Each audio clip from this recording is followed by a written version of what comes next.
Ikaw yan, sir. Nagsabi na we will cite him in contempt. Contempt, sir. Priso yan eh. Mr. Chairman. So the next to interpolate, yes, Congressman Paduano. The former president is not yet recognized in telling this committee and me to cite you in contempt. I never cited you in contempt. But, believe you me, I will not hesitate to cite it in contempt if you violate these proceedings. The internal rules. I will invoke Section 11 and your former congressman, and you know that. I never cited you in contempt. Mr. President, well, in fact, I just raised a point of order. Kaya, sir, takot ako sa iyo. Hindi. Thank you. Hindi ka dapat matakot for as long as you follow the rules of Behave this ako, sir. committee and you should respect the members of this committee. I will Thank you, Mr. Chairman. behave, sir, because of you. Thank you, Congressman Paduano. The next to interpolate is Congresswoman Franz Castro. You have 10 minutes.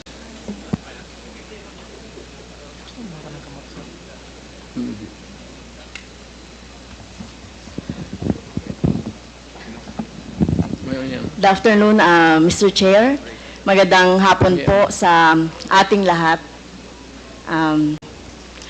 Maraming salamat at dumalo si Mr. Duterte dito sa meeting natin sa Quadcom. No? Ilang beses po natin pinapatawag kahit doon sa Committee on Human Rights ay hindi po dumating. So, yung unang tanong ko po, Mr. Chair, ito pong war on drugs, nung panahon po ni Mr. Duterte, sa tingin po ba ng ating resource person, Mr. Chair, may na-accomplish po itong war on drugs?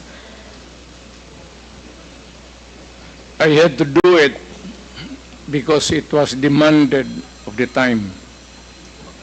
And whether you believe it or not, whether you have the statistics different from ours, the government, it has gone a long way to protect the people, especially the children. Successful po. Successful po ba ang war on drugs ninyo, Mr. Chair? Successful, ma'am. So, how do you measure po yung success nung war on drugs? Well, because there is na-minimize yung drugs. You cannot entirely eradicate drugs because pang hanap buhay yan eh. Until now, you cannot kill everyone na alam mo o hindi mo alam. It's a commercial thing that is of value. And people, yung walang trabaho, walang hanap buhay, papasok talaga dyan. Lalo na if they are criminally inclined to do it. So, sabi nyo na-eradicate ninyo, Mr. Chair, Mr. Duterte, yung problema sa war on drugs nung panahon ninyo. And then, you cannot eradicate. No country in this planet, even the United States, it's more of a problem to them than us. Hindi mo ma-eradicate, ma'am. Hanap buhay yan. Okay, pero sinabi niyo po kanina, Mr. Chair, sinabi niyo po kanina na success. So how do you measure success? Yun po bang ipinasa ninyo sa Supreme Court na more than 20,000 na namatay sa panahon ninyo? Yung extrajudicial killings na karamihan ay mga bata. So nandito nga kanina, no, Mr. Chair, Mr. Duterte, yung mga biktima, yung mga pamilya ng mga biktima, lalong-lalo na yung mga biktima na inosente, mga bata, no? Walang kinalaman sa droga, kagaya ng mga pinisent ng mga nanay dito. So, paano nyo mamimeasure yung sinasabi nyong success? Hindi nyo na-eradicate. Gumamit na kayo ng force. Pinagpapatay yung mga suspected na mga drugs personality. Pero, hindi pa rin na-eradicate. Sabi niyo, hindi niyo ma-eradicate yan kahit na gumamit na ng patayan. So, paano niyo nasabing success yung sa panahon ninyo itong war on drugs? Indexes in the sense that it was minimized. Hindi naman that's a relative word. Pero, you know, I cannot...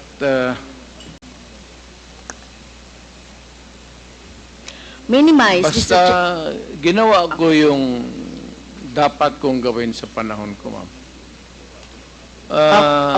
Whether it is really acceptable to all or none at all, ginawa ko yung dapat gawin ko as president at that time. Now, if you are asking for accountability, then if you can, I said, ina-admit ako naman, file the case, and I will go to jail willingly if you can prove the case, because this is a democratic country and there is a democratic process. Even for criminals and even for a president or mayor who committed a wrong in the campaign against the drug menace of this country. Okay, so sa tingin ko po, Mr. Chair, hindi kayo naging success, no? Sa dami ng napatay na biktima ng EJK, hindi yon, no? Hindi yon yung makikita natin na na-minimize na talaga yung droga. In fact, tama ba to, Mr. Chair, na wala namang mga big fish na nahuli during your time? So, pwede mang magbanggit, Mr. Chair, si Mr. Duterte, na mga big fish, yung mga drug lord, mga nagmamanufacture ng droga during that time. Kasi ang nakita lang natin ay bloody, no? Dugo ng ating mga maliliit, mga mahihirap na mga mamamayan. Pwede ka bang magbanggit, Mr. Chair, si Mr. Duterte, na drug lord o malalaking smuggler ng droga na napatay or nahuli or napakulong sa panahon mo? Ma'am, magtanong ako. Mr. Chair, ako po yung nagtatanong, point of order. Hindi, teka muna. Pwede po sasagutin na lang ng resource person. Mali yung tanong mo eh. So, Mr. Chair, bakit mali po yung tanong ko? Ang tinatanong ko lang po, may nahuli ba kayo na malaking kriminal, mga drug lords, mga nagmamanufacture ng droga sa panahon niyo po? Kasi ang nakita lang ng tao ay yung mga namatay na mga bata, na mga small time, na mga drug addicts, or mga pusher, etc. O meron mang mga LGU na mga mayor, merong iba. Kaya lang, yung pinanggagalingan po ng droga, meron po ba, Mr. Chair? Meron, ma'am. Marami doon nasa dagat, harap ng Davao. Yung iba naman dyan sa Mount Apo. Can you elaborate on that? Anong dagat at anong tapo? Tinapon ko. Sino po yung mga tinapon ninyo na mga drug lord at smuggler at malalaking fish sa droga? Hindi ko na tinanong bakit pa ako magtanong.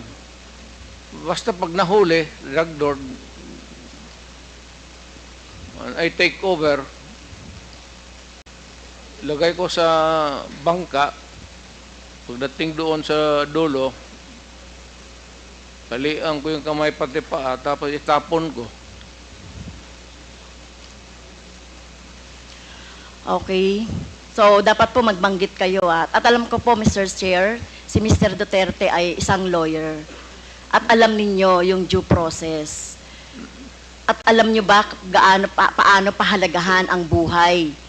Whether yan po ay talamak na kriminal o wala ng pag-asa sa buhay or whatever, kung nahuli, dapat ay binigyan ng due process, ikinulo, inahawa ng cases, kinulong, at hindi agad-agad ng pinapatay na katulad ng ginagawa ninyo, Mr. Chair, ni Mr. Duterte. Ginagawa ni Mr. Duterte yung sa sinabi niya. Ma'am, ang preso kasi ma'am sa amin is only good for 40, 50. Minsan umaabot na kasi ng 80, 100. Overcrowded na. So, yung iba, itatapon mo na lang para medyo maluwang. Well, excuse me sa mga audience, no? Siguro may kakampi dito si Mr. Duterte. Hindi po nakakatawa yon. Hindi ako nagpapatawa, ma'am. Pero hindi po kami natatawa. Mr. Chair, wag mong gawing katatawanan But hindi ang na. hearing na ito. Sinasabi ko sa iyo. Well, naging presidente ka, Mr. Chair. Correct. Pero dapat alam niyo po yung due process at pagpapahalaga sa buhay. Hindi yung ganyan. Sino bang may kasalanan? Bakit po congested ang ating mga kulungan? 'Di ba? Bakit po sinasabi ninyo hanap buhay ng ibang mga tao yung droga? 'Di ba dapat obligasyon ng pamahalaan na i-provide ng pagkakataon, oportunidad para sa employment ang mga tao para hindi po na ano sa droga na katulad ng sinasabi ninyo, no, mga dahilan. Pero ito po, no, wag niyo pong gawing katatawanan. Kung totoo po yung sinasabi niyo, name names. Sino po yung tinapon niyo sa sa dagat? Nakita pa po ba yan ng kamag-anak niya? Ito katulad po ng mga biktima ng ating droga, ng biktima ng EJK dito. Wala man, Davao man ako assign, ma'am. Hindi po, Hindi ito man katulad dito? nito, katulad niyan. Sinabi po Mr. Chair ng ating ni Mr. Duterte na pag may nahuli siya na sangkot sa droga o malalaking fish, tinatapon niya. So gano'n na po ba ka-cheap? O wala kayong pagpapahalaga sa buhay ng tao? Kaya sa panahon ninyo ng war on drugs, no wonder 30,000 or less ang namatay sa panahon ninyo. Sa halip na gawin ninyo ay i-rehabilitate, bigyan ng trabaho, pero ang ginawa ninyo sa mga pulis, utusang patayin ang mga biktima ng droga. Tama po ba yun, Mr. Wala Chair? kasi akong trabaho maibigay sa kanila, ma'am, hanggang ngayon. It remains to be a problem. What you're mounting is still the same problem that we have had for all these years. Hanggang ngayon, nandiyan pa rin yung droga. Hindi yun matatapos. Hanap buhay nga. Pero hindi po siguro katulad nyo, no? At ito ay magsisilbing lesson, Mr. Chair, kay Mr. Duterte, no? At sa mga susunod na mga mamumuno sa ating bayan. Hindi po solusyon ang pagpatay, no? Kung walang mga hanap buhay, bigyan ng hanap buhay. Pagsikapan dito nga, di ba? Ginagawa nga natin ng buong makakaya natin para bigyan ng kahit papaano ay tulong yung ating mga mamamayan. So hindi po ito dapat patayin, no? So mukhang mali po yung line of thinking Hindi ni dapat, ma'am. Pero kung talagang, Mr. Duterte. if the situation calls for it, I will not hesitate. And the police should not hesitate. Especially facing a criminal who is also going to kill you pag hinuli mo, dapat patayin mo talaga. At ayaw ko makita na buhayan kasi gamutin mo pa sa ospital, magastos pa ang gobyerno, tapos tapon mo doon sa prisuhan, pakakainin mo pa. Tapusin mo na. That is my philosophy. And I don't believe in I you, do, Mr. if you do Mr. not Chair. like if you do not like my ideology, fine. That's mine. Bahala ka na sa buhay mo kung ano yun. Opo. At bahala na rin po yung yung justisya, no, yung batas sa inyo po, whether dito sa bansa or sa ibang bansa po. Naging presidente Pero kung ako. ganyan po yung, Mr. Chair, kung ganyan ang line of thinking ni Mr. Duterte, na walang ganyan niya ituring ang mga mamamayan, na kapag hindi niya mabigyan ng hanap buhay, nagdroga yan, patayin na lang. So what kind of thinking of of that, Mr. Chair? Right thinking. That's yours. What Sa ano niyo yun? what can else can you think of? It's the right thinking. I don't believe in you. Well, Okay, next, Mr. I'm not Chair. asking you to believe in me. Okay, fine. Far from it. Fine, Mr. Chair. In same Senate hearing, Mr. Chair, Mr. Duterte said, encourage the criminals to fight. Encourage them to draw their guns. Yan ang instructions ko. And the only way na hindi kayo makulong, and to justify the killing is bigyan mo talaga ng panahon na lumaban. Okay? So, madalas po, Mr. Chair, no, nababanggit dito, self-defense ng mga pulis, yung ginagawa nilang pagbaril o pagpatay sa mga biktima ng or yung mga hinuhuli nila at pinapatay nila. So, as a lawyer, Mr. Chair, tanungin ko si Mr. Duterte, ano po ba yung elements of self-defense?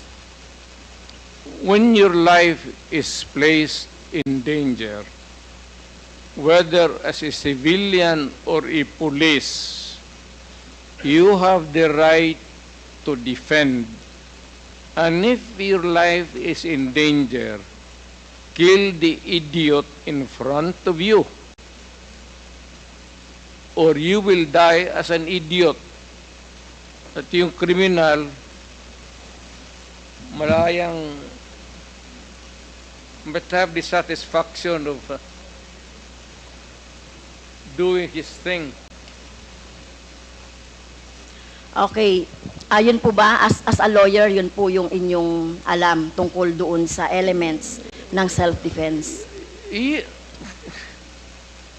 That ibang ano ma'am, performance of duty, yung self-defense, elements of self-defense, kasali yan doon sa it also at favors the policeman or soldier. Isa lang ang standard niyan, ma'am. Are you in danger of losing your life in front of a person, whether really criminal or your enemy, galit mo, and there's a confrontation, a violent activity ensues, and if your life is in danger, put the idiot down. Rather mamatay ka.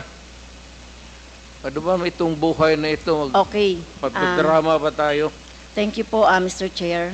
Salamat. So, sinasabi niyo po, encourage the criminals to fight. Okay? Encourage them tama to yan. draw their guns. Tama yan, ma'am. Okay? So, ang elements po ng self-defense ay, ang alam ko po, no, sa turo ng mga abogado, ay kung merong unlawful aggression. Eh, yung bata po, meron bang, yung napatay na mga bata, yung mga napatay na mga, basta na lang nakursunadahan, etc. So, wala ditong elements of self-defense, no? Number 2, reasonable necessity of the means employed to prevent or repel. So, ang nangyari na po, pinatay na agad no? Pinatay na agad yung biktima. Pangatlo po, yung lack of sufficient provocation on the part of the person defending himself. Pero sinasabi dito, sufficient provocation. Mr. Chair, mismo nga sa presidente, dating presidente, si Mr. Duterte, sinabi mo na nga sa instructions mo doon sa inyong mga pulis, encourage the criminals to fight, palabanin. Okay? At narinig ko pa nga minsan ay kung walang baril ay bigyan ng baril. So encourage. So saan po dito yung elements of self-defense na sinasabi po ng mga pulis ninyo? Pero kayo po, kapag kapag yung time na nandiyan na yung biktima o nandiyan na yung suspect, kayo po talaga, gusto nyo patay talaga agad. I mean, I do not mean to be discourteous, Mr. Chair. I'd like to advise the lady to, pag siyang pumasok dyan sa aggression, you'd never understand that. Wag na lang. Your hypothetical, Hindi, Mr. Chair, si Mr. Duterte mismo nagsabi patayin agad. Wala bang pagkakataon na mabigyan na mabigyan ng pagkakataon yung suspect or yung gustong mahuli?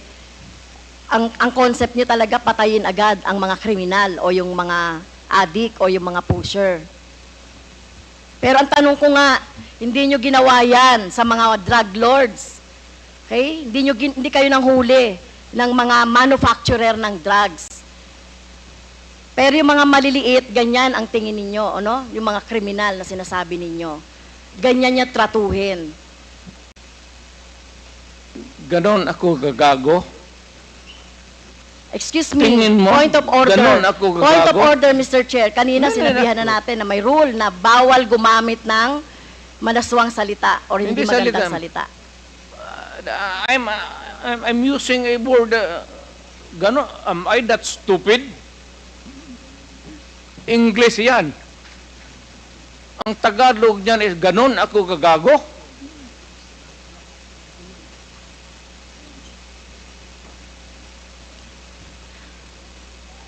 Abogado ako, fiscal ako, ganon ako gagago. Tama kayo, Mr. Chair, tama po si Mr. Duterte, abogado kayo. Pero alam ko, pag abogado, dapat alam niyo po yung due process of law.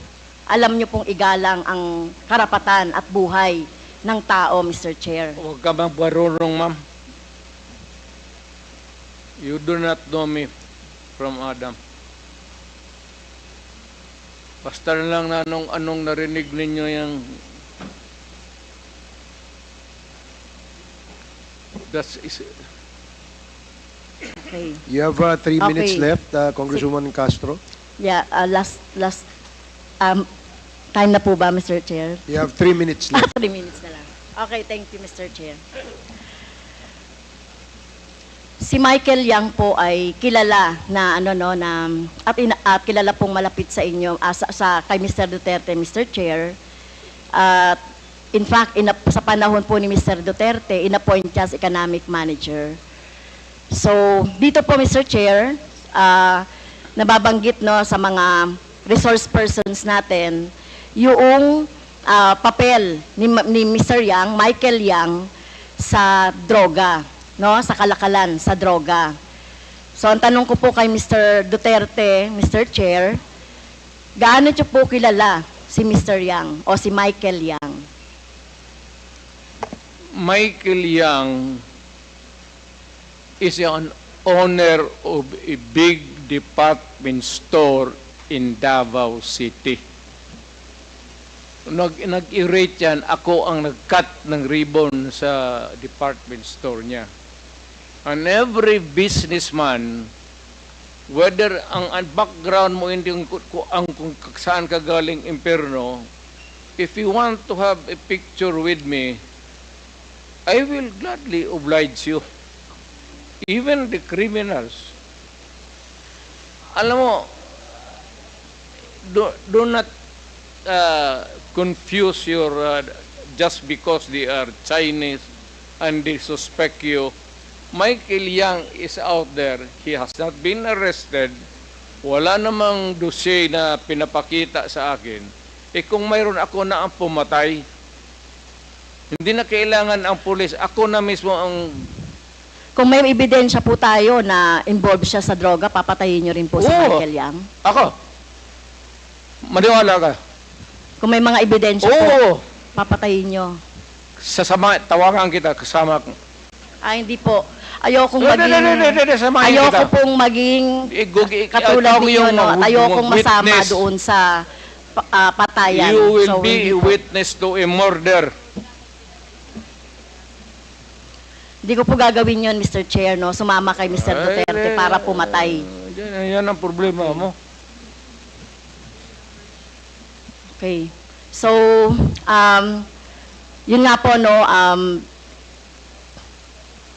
yun pong mga malalaking drug lords katulad ni Michael Yang na sinasabi. Pero hindi nyo po alam na involved sa droga si Michael Yang, Mr. Duterte, Mr. Chair. Mas marunong ako sa iyo, ma'am. Hindi talaga involved yan. Magtanong ka ng involved. pulis ngayon. Gusto Kaya mo, nga. magsama tayo sa NICA. Sama tayo sa NBI. Ngayon, pagkatapos nito, kung may makasabi sa iyo na isang ahente na involved yan, yan lang ang suspitsa nila kasi pagka-in-check, yan, pag sama-sama ng... Hindi po. Ganun yan I naman beg to yan. disagree, Mr. Chair. Tayo po nirerespeto po natin ang citizenship. Tayo po marami pong mga... hindi po tayo against sa mga in-check. No, Hindi that po is tayo the against characterization. sa mga sinasabi nating Chinese. Lalo na kung Chinese Filipino yan na wala namang ginagawang krimen dito sa ating bansa.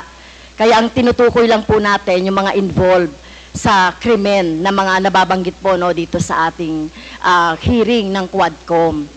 So, sana po nung panahon ninyo po dapat ang ikinulong at kung yung pinapatay instead ng mga mahihirap ay yung mga drug lords. Kaso wala kayong nahuling drug lords sa panahon ninyo. Si Michael Kaya- Yang nandito pa. Hindi pa hinuli. At bakit siya hindi nahuli? Anong ginagawa na itong magkagong pulis pati? Alam niyo po ba kung nasaan si Michael Yang? Nasa Davao, either dito o nasa Davao. May malaking tindahan yan. Negosyante yan. Lahat Okay. ng negosyante na Chinese, natural born dito sa Pilipinas o from China, pagka dumikit sa akin yan, politiko ako, ma'am. Para sa akin, boto. At contribution sa eleksyon. Pera. Kailangan mo sa eleksyon, pera. Prangkahan tayo. Boto pati pera. Kung may maglapit sa amin na ganon, at wala namang ebidensya na nagkakalat sa harap mo,